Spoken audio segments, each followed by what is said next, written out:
Path to Purpose community, let's talk about the self-healing process. Yes, the process of recovering from some sort of psychological incident, traumatic environment, or situation that has affected our lives, and we need to heal from it to move forward in a positive light. This is not an event. Again, that's why we call it a process, because it's not something that's overnight. We just don't snap our fingers and move forward when something that's really hurt us. And this could be applicable to many things. It could be the environment that we grew up in. Urban trauma is something that I'm coming across a lot in my work. Relationships, okay, or an incident, something that could have happened to you in a traumatic way that you need to heal from, okay? So the things that I'm going to speak about today is things that I utilize in my own personal life when dealing with the self-healing process and dealing with whatever I had to overcome. So the first thing I want to draw the light to is self-visualization. Yes, the incident or the relationship or the environment that you experienced and endured does not determine the sum of who you are. You're not the cause. You're not the reason. And a lot of times we're down on ourselves, so we have to visualize ourselves in a way that's in a brighter light. See ourselves being better than the incident, improving and move forward and living a happy and positive life. We have to visualize that for ourselves. And the thing that I felt was helpful in my visualization of myself was journaling my thoughts and feelings.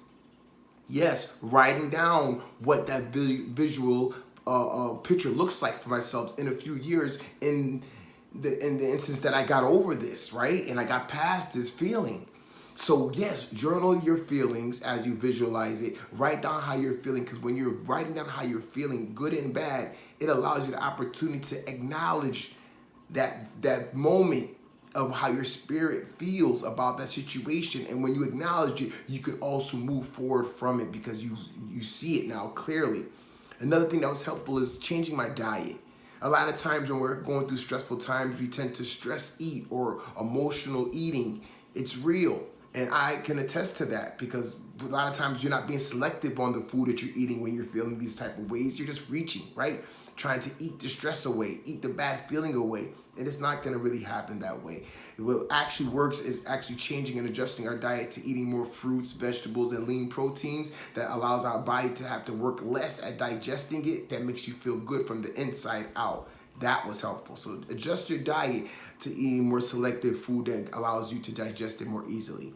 Okay, music is a motivator for me. Okay, when I was in my previous life, I used to listen to music that got me motivated, so my energy was up in a certain way when I stepped outside every day.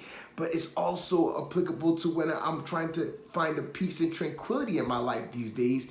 That the music that I take in, the content that I look at online, the reading material that I'm taking in and putting eyes on, that's helpful to how I feel about myself. So taking music and reading material and content that's motivational, inspirational, that also helps the self-healing process. Next, I believe, is getting a hobby.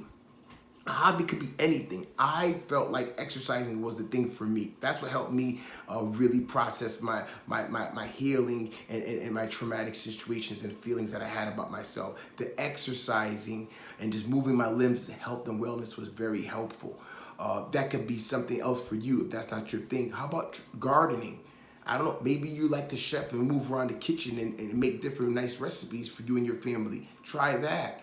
Maybe I heard people go get bikes and start biking and finding trails all over the place and biking them, or training for a marathon. I'm just saying, I'm giving some examples of what the hobby could look like, just to give you some sort of basis for you thinking about how you want to make all of these kind of work for you.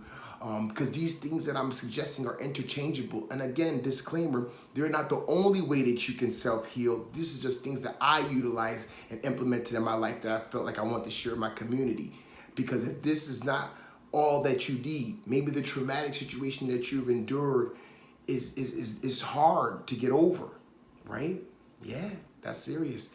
And you may have to reach out to a doctor or a therapist to help you process it a little bit more.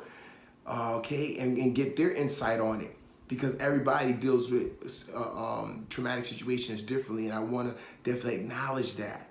Okay, these are not the end all. There's not the one fix all for self-healing. It's just things that I felt like I implemented in my life, and I share what I've done in my life for my community all day, every day. You know me, and I want to bring this to the light today. So like and subscribe to the channel. Leave a comment or two. Let me know how you're feeling. Yes, and let a person know in your life. Let somebody know around you that the self-healing process is necessary and very real. Very real. I'll see you guys on the next one.